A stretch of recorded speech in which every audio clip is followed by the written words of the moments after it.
Placenta develops from two surfaces. One is fetal surface and one is maternal surface. Fetal surface is also called as chorionic frondosome. And maternal part is known as decidua basalis. Placenta development begins at around 6 weeks and is completed by 12 weeks. Human placenta is also called as hemochorial and deciduate, and it is discoid in shape. What do you mean by hemochorial? Hemochorial means chorion frondosome is the fetal part, or hemo means blood. So, this maternal blood is in direct contact with the maternal vessels. Okay, direct contact means actually it bathes the vessels. And deciduate means after delivery it gets shed off, some part of the decidua sheds off. Decidua basalis remains and decidua spongiosum part sheds off. That's why it is known as deciduate. And it is discoid in shape. Its weight is around 500 gram and diameter is 15 to 20 centimeter, thickness is 2.5 to 3 centimeter, spongy and occupies around 30% of the uterine wall. There are two surfaces, maternal and fetal. What you are seeing here is the which surface? Fetal surface, yes. And this side, back side is the maternal surface. So, it is covered by smooth, glistening, shiny. This is shiny, smooth, shiny. This is amnion. Oval knowing the chorion. Chorion is there, over that amnion is there, shiny. Umbilical cord is attached at or near its center. Branches of the umbilical vessel are visible beneath the amnion as they radiate from the insertion of the cord. Now, this is you can see in that diagram. And here, uterine surface is rough and spongy, and it is divided into cotyledons. Maternal blood gives it dull red color. Remnants of the decidua basalis gives it shaggy appearance. It is divided into 15 to 20 cotyledons. Cotyledons means the parts. I will show you later on. The vessels, when the villi are formed and there is maternal vessels are there, the villi divides it into some cotyledons or some parts, that is known as cotyledons. That is according to the villi, primary, secondary, tertiary villi. Here it is umbilical vein. How many vein and arteries are there in umbilical cord?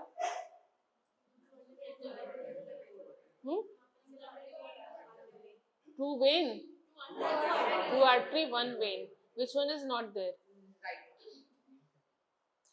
Left is left. This is chorion, this is amnion, and this is maternal arteries, and this is the these are the cotyledons. The placenta gets divided into some parts due to the division of the villi, and these are called as cotyledons. Decidua basalis covers this cotyledons. This is the chorionic plate. Above the chorionic plate is the amnion, which you are able to see in this specimen. And these are the chorion vessels. The margins of the placenta are formed by fusion of the chorionic and the basal plate. Placenta is attached to the upper part of the uterine body, either at the posterior or anterior wall. After delivery, placenta separates with the line of separation being through the decidua spongiosum. The spongy layer of the decidua basalis is shed off. So, this is very important. When blastocyst is formed, it gets embedded or gets implanted in the uterine wall, and slowly when it gets implanted, it has implanted. Here it is implanted, here it has implanted. And this is the inner cell mass, this is the inner cell mass, and this is the outer trophoblast. Okay. The trophoblast gets divided into two parts. This is the cytotrophoblast and this is the syncytial trophoblast, and it is still embedded in the uterine wall. It is already embedded in the uterine. This is the uterine wall embedded, and now the development starts of the placenta.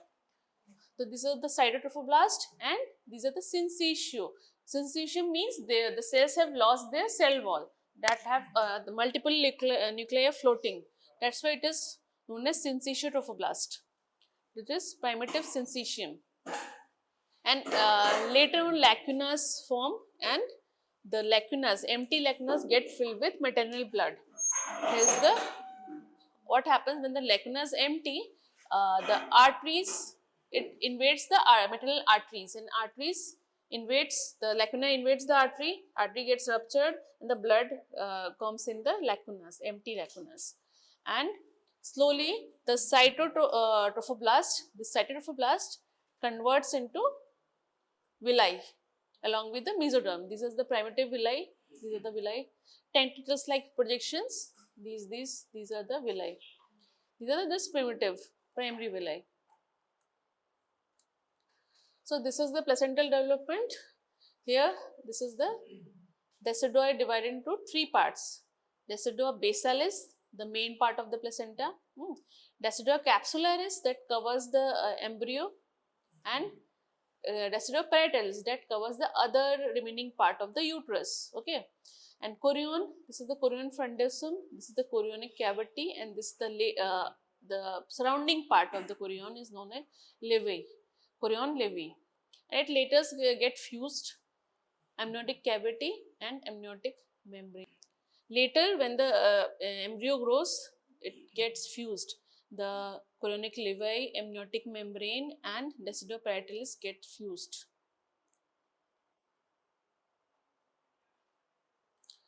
Now, here, this is the fetal vessels. Okay, these are the villi. Okay, these get branched into tertiary villi, secondary and tertiary villi. So these are the fetal vessels. Artery and vein both are going in the villi. And this is the, what is this? Cytotrophoblast. Okay, and this is syncytiotrophoblast that has converted into lacunas, and these lacunas are, or intervillous space gets filled with maternal blood as they rupture the maternal vessels. These are the maternal vessels, they get ruptured in the intervillous space and get with the maternal blood. So the exchange takes place in this, between this. This is the maternal blood, these are fetal vessels, and exchange takes place between this. So this is the main thing, and this is the outer cytotrophoblast, and this is the Nitterbuch's layer. And these are the maternal vessels and deciduous basalis.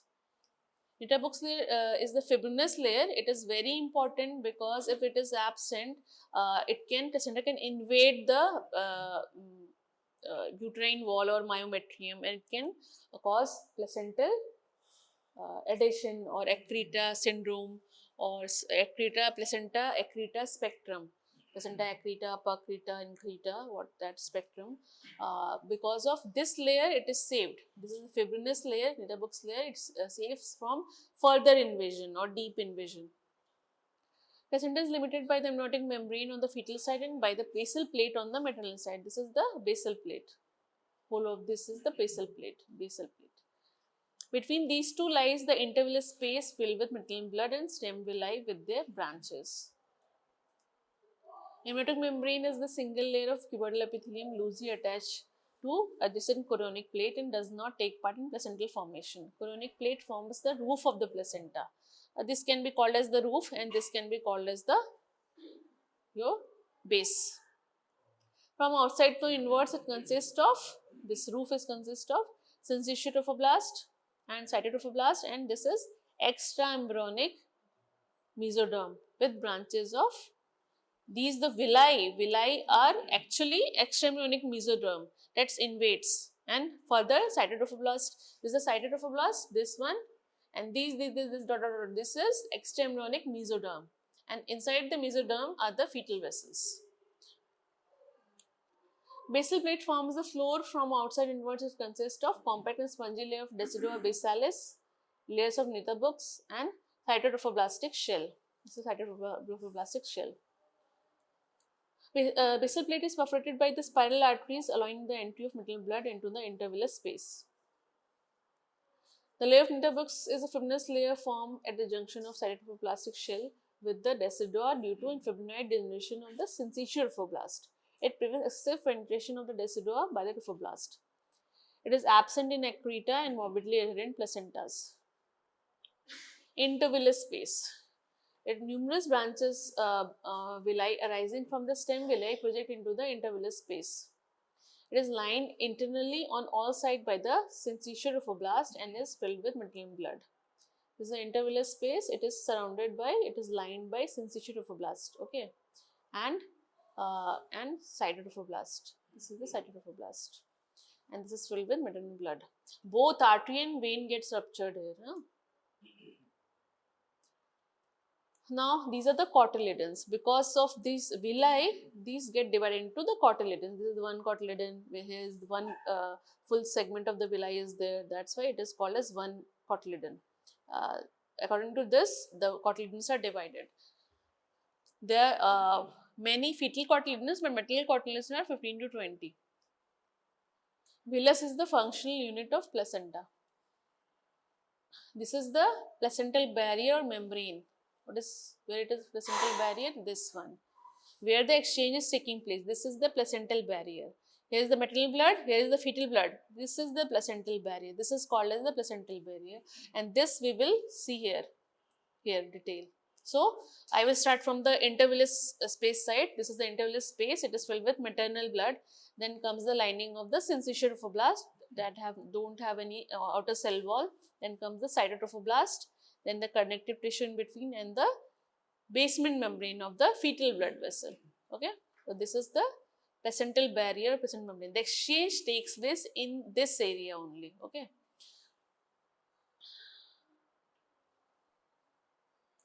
What is the function of placenta? क्या function होता है?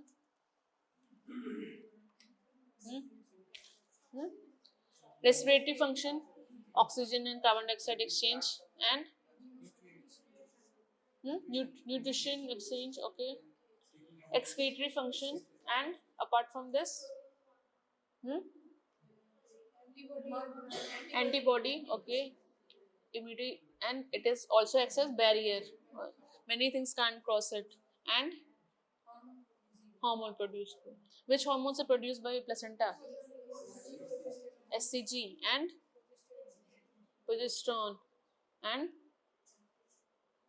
HPL and estrogen and PA, PPA.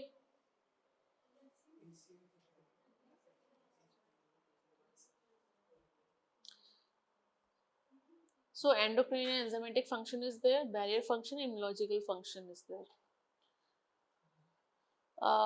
We will not go details of the exchange. You can study in your books there how the simple diffusion occurs for the oxygen and carbon dioxide, diffusion for the, you must have studied in your biochemistry, na?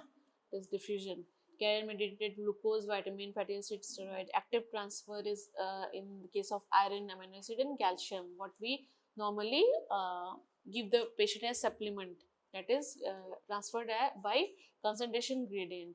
Endocytosis for the immunoglobulin. Glucose is transferred by facilitated diffusion. Lipids of the fetal, for the fetal growth and development has dual origin. They are transferred across the fetal membrane or synthesized in the fetus. Amino acid are transferred by active transport. Water and electrolyte, sodium, potassium chloride caused by simple diffusion, calcium, phosphorus and iron caused by active transport. Water soluble vitamins are transferred by active transport, but the fat soluble vitamins are transferred slowly.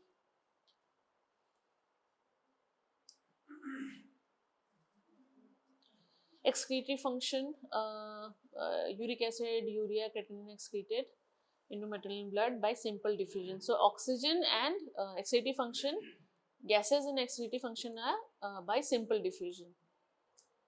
Placental membrane is thought to be a protective barrier for the fetus against the harmful agents in the maternal blood.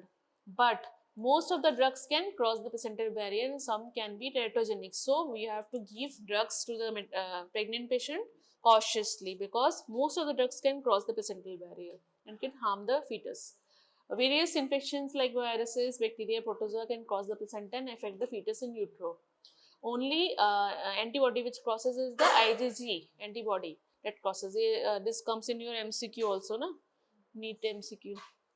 Substances which large molecular weight or size like insulin and heparin are transferred minimally. Immunological function, how it acts as immunological function, because some part of the fetus is paternal, okay, it is totally foreign to the maternal body, but it grows without any problem and maternal body is not rejecting the fetus. So how it happens? Because there is some immunomodulation because of the placenta. It doesn't rejects the fetus in spite of it being a half foreign body. If any foreign body enters your body, then your body will try to reject it, or any graft, any say any graft replacement is done, like liver transplant is done, any case where your body will try to reject that graft, okay, or that transplant, but only in case of fetus, that is foreign body only, but it will not reject it because of this immunomodulatory function of the placenta. Placenta secretes various hormones like SCG, HPL, PA, PPA, or pregnancy specific beta 1 glycoprotein, and estrogen, progesterone. So the different abnormalities of placenta are placenta subcutaneata. In this, one small lobe is placed at a varying distance from the main placental margin. Okay, it is connected by vessels. A leash of vessels connecting the main to the small lobe transverse to the membrane. Accessory lobe is developed from activated villi on the chorionic levi. Many major part of the chorionic levi degenerates. Okay, but if some part is activated, then it can give rise to this. So, what's the importance of this abnormality? So, in any case of when you are examining the placenta after delivery, and you see one the membrane is not complete or some hole is there, so you can, or patient is having PPH, so you can suspect the some part of placenta is still inside. Okay, so it can cause PPH if a lobe is still inside. Subinvolution and uterine sepsis can also be caused by due to retention of that accessory lobe. The treatment is exploration of the uterus and removal of the lobe. Circumvallate placenta. Here the chorionic plate, which is normally covering the whole of the placenta, in this circumvallate placenta, the chorionic plate is shorter. It is absent in this area. So this that's why there is a ring formation of the chorion and amnion on the surrounding, and this part is not covered. Due to smaller chorionic plate than the basal plate, the chorionic plate does not extend into the placental margin, and amnion and chorion are folded and rolled back to form a ring, leaving a rim of uncovered placenta. The clinical significance, what is the clinical significance of circumvallate placenta? There is chance of miscarriage, antepartum hemorrhage, preterm delivery, fetal growth restriction, and retained placenta can be there. Placenta marginata.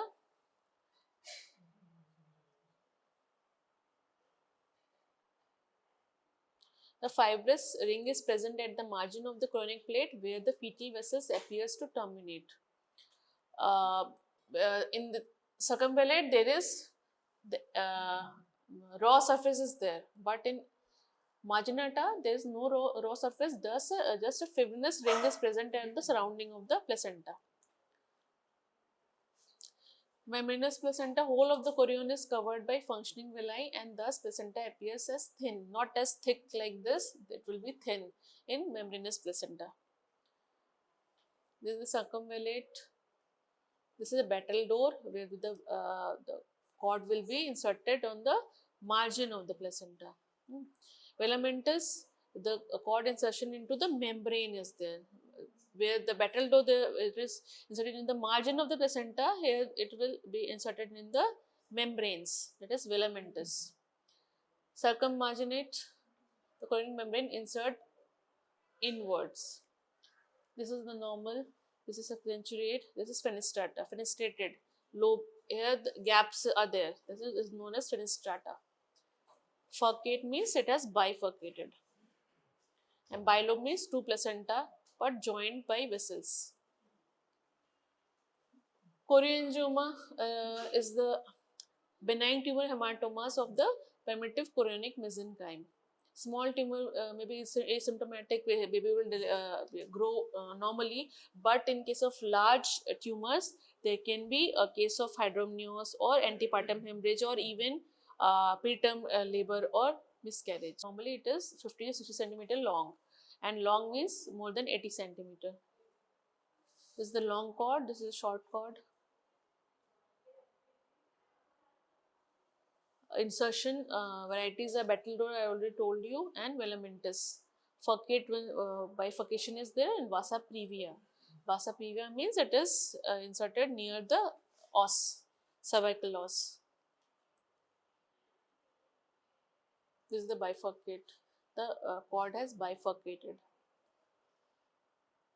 This is a Battledore. The cord is inserted around the margin of the placenta, and this is Velamintus. It is inserted in the membranes.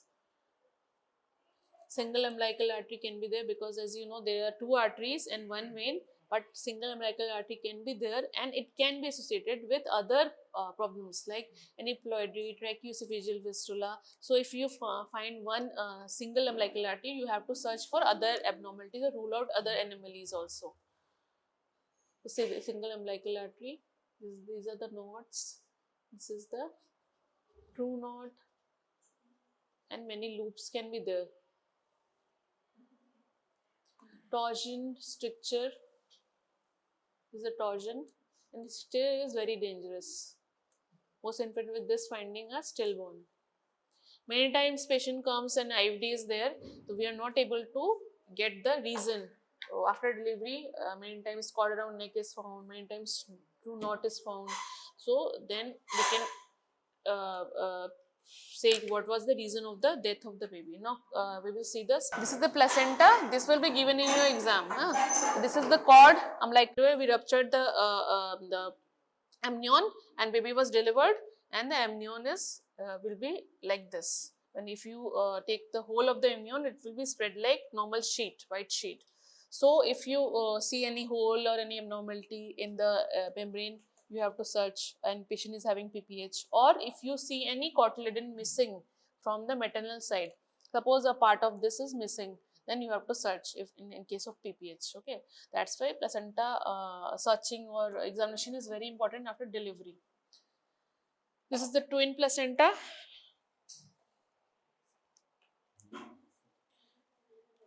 This is two placenta joined.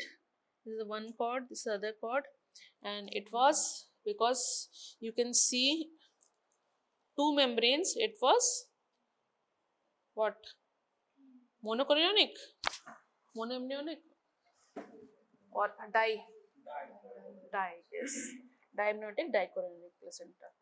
So actually, to tell it dichorionic or monochorionic, normally we see the if pregnant patient comes to you, so we see the early trimester, first trimester USG, we can differentiate very well. But after passing of the second trimester, it is very hard to, by just USG, it is very hard to confirm whether it is diamniotic, dichorionic, or monochorionic, monoamniotic. You can see, but that is very difficult. But when the fetus or embryo is very small, you can clearly see the division, and you can say what it is, because of the complications associated with monochorionic fetuses, like twin transfusion syndrome. To rule out that, because if the monochorionic placenta is there, you have to be extra cautious in that twin pregnancy. Okay, or dichorionic, diamniotic are not that dangerous, but monochorionic pregnancies are have, most of the monochorionic pregnancy might have some complications of the twin babies. Okay, twin transfusion syndrome, anemia can be there, polyhydramnios, oligohydramnios can be there, and one baby can die, one baby can survive. If one IFD occurs, then it's dangerous for the monochorionic, in case of monochorionic baby. But in this case, if one baby died, that is less dangerous in this case. Okay, or if anything happens to one fetus, that is less dangerous for the second fetus. But in monochorionic, it is very dangerous. So the monochorionic pregnancies are twin pregnancies are associated with more complications, fetal complications, than the dichorionic one. Okay. Here the metal side is little covered, but you have already seen the metal side in this specimen. The same is that in that specimen. You can click pictures. So exam के time में confuse हो जाओगे कौन सा क्या है. All of them appear almost same. Just Bhujbal pseudo umbilical cord दिए. This is the glass mounted formalin fixed specimen of showing umbilical cord with amniotic membrane and cotyledons. Most really this is placenta. This is the fetal side. Examine whether which one is fetal side, which one is the maternal side. Then you will say this is the fetal side because it's shiny, smooth, and this is the rough and reddish. This is the maternal side.